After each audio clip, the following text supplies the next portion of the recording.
Bonjour à tous. Je vois qu'une personne que je connais pas. Je m'appelle Nicolas, je travaille chez Todo depuis novembre et là je suis en mission chez La Fourchette. Donc je vais vous parler de réalité virtuelle. Alors ça va pas être très technique, c'était pas le but. L'idée c'est plus de vous parler du sujet. Je trouve que c'est vraiment un sujet en plein boom en ce moment, donc c'est intéressant de se tenir informé de ce qui se passe. Et je vous montrerai vraiment en quelques minutes, on va pas le refaire en entier de A à Z ensemble, mais comment faire une petite app de réalité virtuelle. Donc la réalité virtuelle, ça a vraiment décollé en 2012. Il y a Oculus, donc vous devez tous avoir entendu parler d'Oculus, qui a créé donc un masque avec un écran devant et avec une vision binoculaire, donc pour pouvoir voir en 3D et être dans un monde. Et donc 2 ans après, ça a été racheté 2 milliards de dollars par Facebook. Donc je trouve ce chiffre vraiment parleur du potentiel qu'a ce sujet dans les années à venir. Et en juin 2014, il y a Google qui a révélé son Cardboard. Donc ça c'est... Vous connaissez tous le Google Cardboard? Il y a quelqu'un qui en a jamais entendu parler? Ok. Donc en fait c'est un petit morceau de carton. Là j'en ai un là. Ça s'achète sur internet pour moins de 10 €. Et je trouve que c'est une super leçon d'agilité. Il y a Google qui a sorti ça en quelques semaines. C'est un des travaux qui découle des 20% de temps libre de Google. Et donc voilà, avec un petit morceau de carton et un smartphone, on peut avoir de la réalité virtuelle voilà, super low cost. Et en fait ça se développe énormément parce qu'ils ont vraiment un écosystème autour de la réalité virtuelle qui se développe beaucoup. Aujourd'hui il y a plus d'une centaine d'applications de réalité virtuelle sur le Play Store. Et donc là en décembre dernier ils ont sorti un SDK qui facilite encore davantage la création d'applications. Donc c'est vraiment là c'est au tout début du développement de la réalité virtuelle, donc c'est vraiment intéressant. Cette année encore, il y a plein d'autres trucs qui sont sortis, plein d'autres devices. Là, je vous ai mis une petite photo de... je sais pas, on voit même pas la souris, on voit la souris. Il y a des trucs qui sortent en plastique pour pouvoir placer des GoPro et pouvoir faire de la vidéo en 360 degrés. Bon, t'as besoin de 12 GoPro pour faire le truc, donc c'est pas donné. Mais en tout cas, c'est un début et il y a pas mal d'applis qui commencent à sortir du contenu. Je sais pas si vous connaissez l'appli VRSE, vous pouvez, je sais pas si ça se prononce comme ça, que vous pouvez télécharger où il y a des films en 360 degrés et c'est assez cool à découvrir. Et c'est vraiment immersif avec l'audio, enfin quand vous mettez un casque et s'il y a quelqu'un qui parle d'un côté, vous entendez avec cette oreille et puis si vous tournez, vous entendez avec l'autre oreille, enfin ça recrée vraiment le monde et ça a vraiment plein de potentiel. Donc moi j'ai été assez émerveillé de découvrir ça et je trouve que c'est intéressant de voir la suite. Alors Oculus, pour l'instant ils n'ont qu'un development kit et ils prévoient de sortir donc l'Oculus Rift, leur premier produit, au premier trimestre 2016, d'ici quelques mois. Et ils ont annoncé aussi récemment les Oculus Touch, c'est des manettes. Je pense que l'enjeu l'année prochaine, ça va être vraiment de pouvoir se faciliter le mouvement dans le monde virtuel. Aujourd'hui, c'est surtout de la vision et de l'audio, mais les boîtes travaillent beaucoup sur le mouvement pour qu'on puisse se déplacer facilement dans le monde virtuel. Donc, moi, je vais vous parler un peu de ce que j'ai regardé, donc le Cardboard SDK. Il y a Oculus qui a exactement le même produit et qui doit faire, qui est très similaire. Bon, j'ai pas regardé parce que un Oculus Rift ça coûte 350 $, donc j'en ai pas acheté, j'ai préféré le Cardboard à 10 $. Et donc le SDK c'est vraiment top. Enfin, ça m'a permis de vraiment faire l'appli sans écrire une seule ligne de code. Donc en fait on s'abstrait de tous les problèmes qu'on pourrait avoir avec la réalité virtuelle. Notamment avec le Cardboard ou n'importe quel device, il y a des lentilles qui du coup impose une correction au niveau de la... Bon, tout ça, on ne s'en occupe pas. Le head tracking, quand on bouge, et ben, la caméra dans le monde virtuel, elle bouge aussi. Ça, c'est un truc, on n'a pas à s'en inquiéter avec le SDK.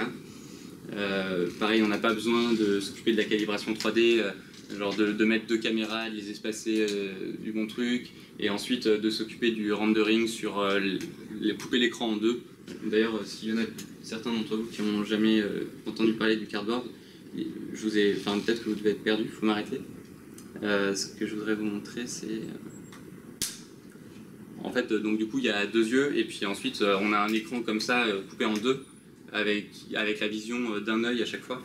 Et du coup, ça, c'est pareil, le rendering sur cet écran, avec le SDK, on s'en occupe pas, tout est fait pour nous. Et aussi sur le cardboard, il y a un petit aimant à côté qui joue le rôle de bouton. Tu peux le descendre, un peu comme ça, et du coup, ça fait office de bouton, et c'est pareil, c'est super bien intégré dans le SDK. Vas-y. Tu n'avais pas de problème avec le bouton? Ça marche bien? Ouais, ça marchait bien. Okay. Tu as essayé? Tu as eu des problèmes? Oui, mon magnet il n'est pas trop fort, donc il ne capture pas. Ok. Donc c'est pour ça. C'était aussi un kit de 10 $, et donc... Ouais. Bon.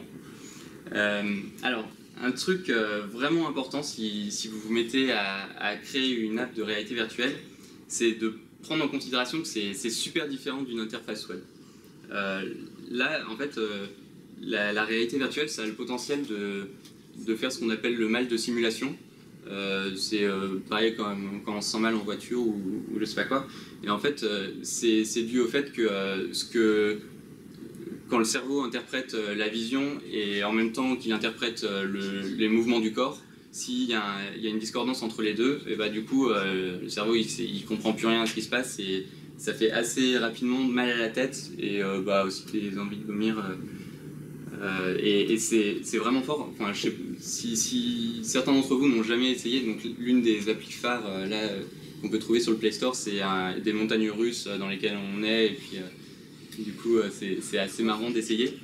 Mais en fait c'est super mauvais et on se sent vraiment mal à la fin. C'est un truc qu'on n'a jamais expérimenté. Genre vraiment le corps et la vision c'est complètement différent et ça c'est une situation vraiment pas réaliste et c'est assez fort, c'est vraiment pas à négliger. Donc le but c'est de faire en sorte que la vision et le corps soient d'accord, ils renvoient des signaux similaires. Donc pour ça il y a plein de conseils, je vais vous en citer 5 ou 6. Le premier, c'est de jamais arrêter le head tracking. Donc, c'est-à-dire quand on bouge, on bouge aussi dans le monde virtuel. Sinon, c'est typiquement un moment où la vision, donc si on ne bouge pas, la vision elle est fixe, mais le corps il bouge, et du coup il y a un mismatch, et vous pourriez essayer, là si vous avez envie de faire des tests, ça fait tout de suite mal à la tête. Il y a aussi les 2D splash screen, donc si vous faites des pop-up par exemple qui sont pas en 3D, ça veut dire que grosso modo il y a la même image sur l'écran de gauche et sur l'écran de droite sans qu'il y ait un petit décalage. Pareil, ça coupe complètement la 3D et ça fait un truc super bizarre qu'il faut absolument éviter. Enfin, c'est très dérangeant. En fait, il faut aussi faire très attention, et ça, Google en parle pas mal dans sa documentation, à éviter au maximum le freeze. Donc, typiquement, quand vous chargez une map ou en fait, il y a un moment où vous faites beaucoup d'actions, c'est vraiment des choses à tester quand vous développez une application, parce que, si ça freeze, c'est vraiment dérangeant pour l'expérience utilisateur. Et donc, Google raconte sur sa doc qu'il vaut mieux faire un écran noir plutôt qu'avoir un truc qui frise. Et il conseille vraiment d'utiliser l'audio. Par exemple, si vous décidez de mettre un écran noir parce que ça frise, vous pouvez mettre un petit son pour bien montrer que l'appli n'a pas craché, c'est juste un temps de chargement. Alors l'autre conseil, c'est que l'utilisateur doit toujours être maître de son mouvement. Il y a une situation dans la vie courante un peu parlante pour éviter le malaise. Quand vous êtes en voiture, le conducteur il a généralement jamais de mal de cœur, Par contre, c'est le passager qui n'est pas maître du mouvement de la voiture qui a du mal de cœur. Et donc ça, en fait, c'est dû au fait que quand on maîtrise le mouvement, on peut anticiper les changements. Et du coup, le cerveau le vit beaucoup mieux.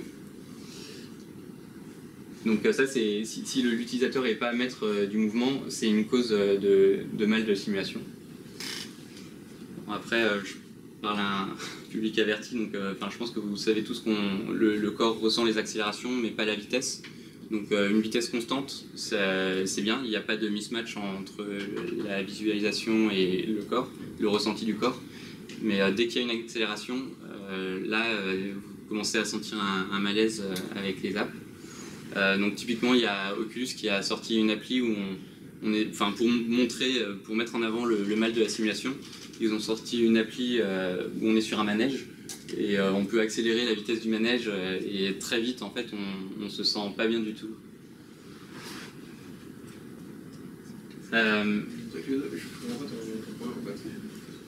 Là-dessus ? Bah, en fait, si tu mets de l'accélération, alors en fait tu peux pas toujours le faire, il y a plein de cas où tu as des endroits où tu accélères, par exemple quand tu marches, tout ça, mais c'est des accélérations faibles donc ça pose pas de problème. Mais si tu mets de l'accélération, il faut que tu saches qu'il va y avoir des possibles malaises quand tu visualises ton app. Ce que tu disais, c'est que dans tous les cas, il faut matcher ce que tu vois avec la réalité du déplacement de la tête. Alors de la tête et du corps. T'accélères de la même manière ? Non, si le personnage il bouge dans ton environnement virtuel, par exemple, imagine il est sur un manège, donc il y a une force d'entraînement le corps ressent une force d'entraînement quand tu es sur un manège pour de vrai. Ouais, tu le ressens pas. Et du coup, là il y a un mismatch. C'est pas qu'une question de tête, c'est tout le corps qui ressent des trucs différents. Du coup, tu peux pas avoir un virage en fait. Ouais, donc dans la réalité c'est pas vraiment faisable, mais donc, en fait il faut le limiter au maximum. Et quand c'est des petites accélérations, par exemple, si ton personnage, si ton appli c'est un personnage qui marche, l'accélération elle est totalement négligeable et tu le ressens pas du tout. Par contre, si tu te mets dans un manège, si tu te mets dans des montagnes russes, là tu sens un vrai déconfort parce qu'il y a des accélérations fortes.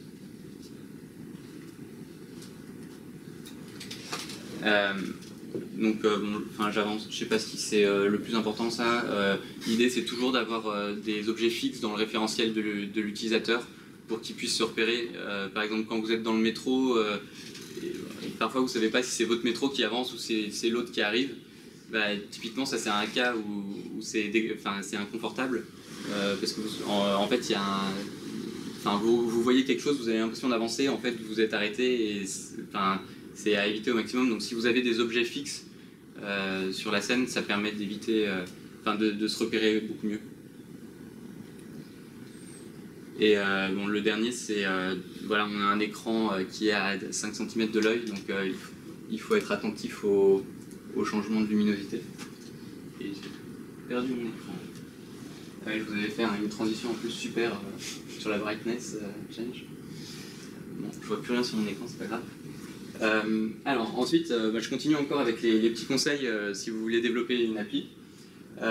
Donc il y a une icône qui a été créée, qu'on retrouve sur toutes les applis de réalité virtuelle et que je vous encourage à utiliser si vous en faites une. C'est pour que tout le monde s'y retrouve. Si vous avez une appli et que vous avez un mode réalité virtuelle, c'est bien d'utiliser cette icône pour passer en mode réalité virtuelle. Et c'est pareil, vous pouvez la mettre sur le logo de votre appli pour signaler à l'utilisateur que c'est une appli de réalité virtuelle. L'autre chose, c'est d'écrire dans le titre de l'appli VR parce qu'il y a des filtres dans le Play Store avec VR. Donc le standard, c'est d'écrire VR dans le titre, comme ça on s'y retrouve aussi. Et puis les autres trucs, je vais les passer. C'est des trucs qui sont intégrés au SDK, donc en fait on n'a pas besoin de s'en soucier. Et ce que je voulais dire, c'est que tout ce que je dis là sur Android, moi j'ai fait ça sur Android, mais c'est valable sur iOS aussi et sur le store d'Apple. Alors, donc là encore, grosse différence avec le web. C'est fini les pop-ups, c'est fini le texte. Ça vous pouvez pas l'utiliser, donc il faut trouver d'autres moyens de donner des feedbacks à l'utilisateur. Et il y a plein de manières de le faire, parce que là, l'utilisateur, il est vraiment dans un monde virtuel et où où il est vraiment immergé, donc il y a plein de manières de lui donner des feedbacks. Donc la première, c'est d'utiliser l'audio. C'est des trucs qu'on n'a pas l'habitude de faire, mais en fait, c'est vraiment pour l'expérience utilisateur, c'est top. Utiliser aussi la vision. Par exemple, si vous êtes en train de viser un objet, bah, vous pouvez le changer de couleur ou lui mettre un réticule dessus pour montrer qu'il est targeté. Vous pouvez utiliser les vibrations du smartphone. Et dans tous les cas, il faut vraiment pas utiliser de texte, même dans un petit coin ou tout ça, parce que ça te dérange tout de suite, ça coupe du monde virtuel. Voilà, donc j'ai fini avec mes slides et je vais vous montrer un peu comment j'ai fait une appli en 5 minutes. Alors, je sais pas si vous connaissez Unity. Ça parle à certains d'entre vous. Donc en fait, alors vous avez sorti des petites stats là-dessus. Unity, c'est le plus gros truc pour faire des jeux sur n'importe quelle plateforme. Alors moi j'ai découvert ça ce matin. Ça représente 45% du marché. Enfin, les autres ils sont loin derrière. Donc vous pouvez aller voir cette page si ça vous intéresse, mais c'est grosso modo le truc à utiliser pour faire des jeux. Et alors, le truc trop cool que m'a appris Cyril hier, c'est que c'est sorti sur Linux. Avant, c'était sur Windows et sur OS X. Et donc moi, là, j'ai appris que je faisais la formation il y a 2 semaines. J'ai passé à peu près 10 jours à essayer d'installer Windows. Et enfin voilà, je sais pas si vous vous rendez compte à quel point c'est trop cool que ce soit sur Linux aujourd'hui. Et donc ça ressemble à ça. Alors, donc là on a une scène sur laquelle on va voir ce qu'on est en train de construire et puis je vais vous parler des autres trucs après. Donc la première chose que je vais faire c'est d'importer une scène et donc pour ça je vais aller dans Open Scene. Donc j'ai trouvé un petit truc tout fait et il y a un market sur Unity pour aller chercher plein de trucs, des plugins, donc on peut trouver plein de scènes dessus, c'est souvent payant mais il y en a quelques-unes gratuites. Et donc là j'aimerais aller dans... je sais pas quoi. Alors déjà je peux prendre le cardboard SDK. Non, c'est pas une scène. Voilà. Non. Alors je vais m'y retrouver. Donc sinon je vais rouvrir un projet.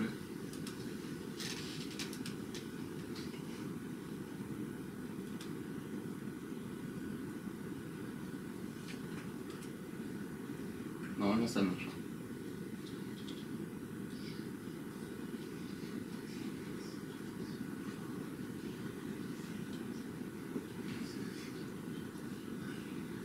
Non, c'est pas s'il est en train de charger ou pas.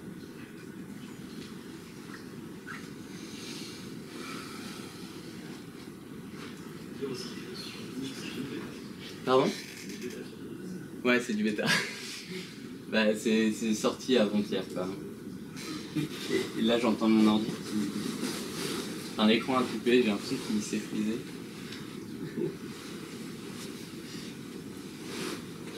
Bon, bref, on va pas y passer des heures. Donc, je vous explique en quelques secondes comment on peut faire. Donc, on charge une scène, où vous construisez votre propre scène. En important donc sur Google, vous pouvez trouver le SDK pour Unity. Donc, dans le dossier ici, ça a complètement frisé, mais dans le dossier ici, du coup, on a accès au SDK. Il y a quelques scripts. Et donc, sur la scène,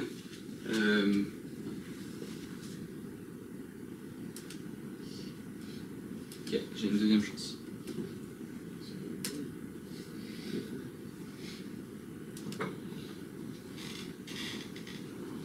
Cool. Donc là, j'ai ma scène, donc j'ai juste cliqué sur le bouton. Enfin, c'est comme si on partait de zéro et qu'on importe la scène.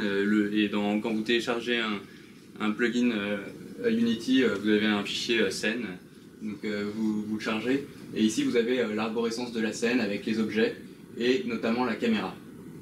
Donc ensuite, j'importe ce qu'on appelle un asset. Donc je vais prendre le SDK de Google. qui est ici. Ok, il est en train de me dire que c'est déjà là. Donc ici, là, j'ai l'ensemble des assets. Et donc j'ai le cardboard. On voit pas grand chose. Avec des scripts. Et dedans, il y a un truc qui s'appelle Stereo Controller. Qu'on glisse ici. Hop. Et voilà, le job est fait. Vous avez tout fait. Maintenant, quand vous faites lecture, voilà, ça vous coupe le truc en deux. Si vous bougez... Non, ouais, j'arrive pas à bouger, mais... Merde. Ok, alors ça, c'est pas du tout ce que je voulais faire.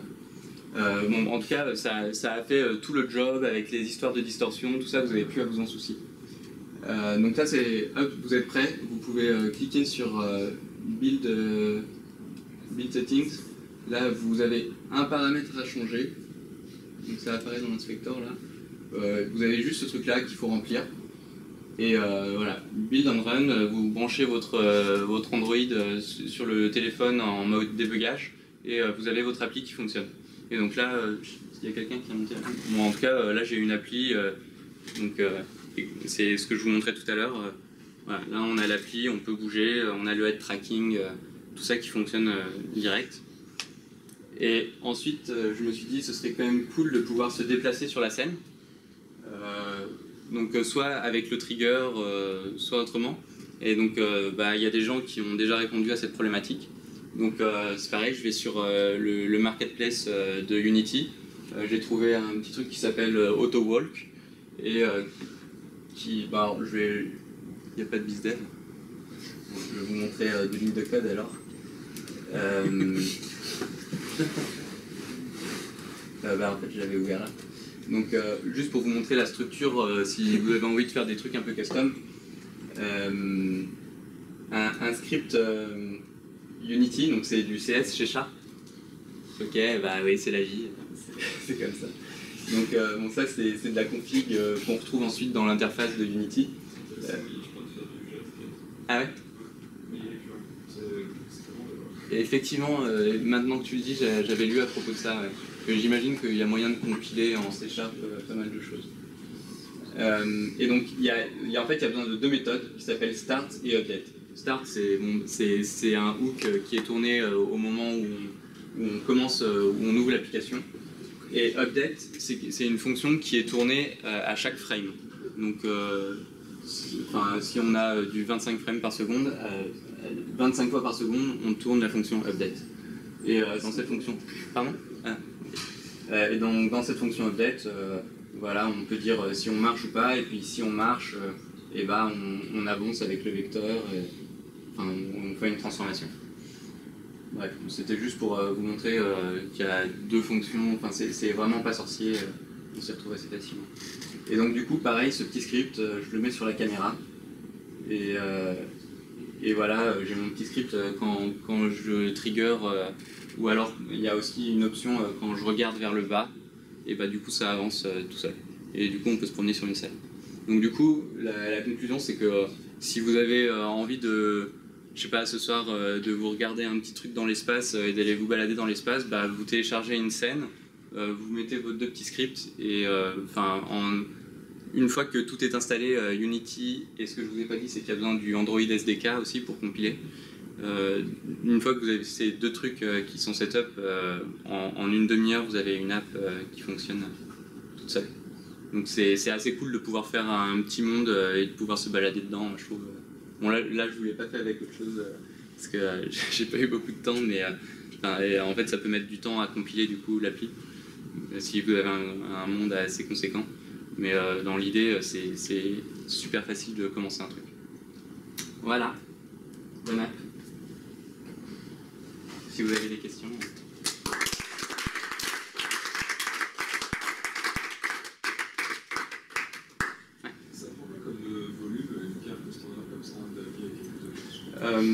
Ce truc là c'était genre 5 mégas. Ouais. Mais c'était tout le package Unity quoi. Après j'ai téléchargé, du coup tu vois, au départ j'avais voulu faire un truc dans l'espace où il y avait beaucoup de textures, beaucoup de trucs, c'était assez conséquent, ça faisait 300 mégas. Donc ça monte très vite.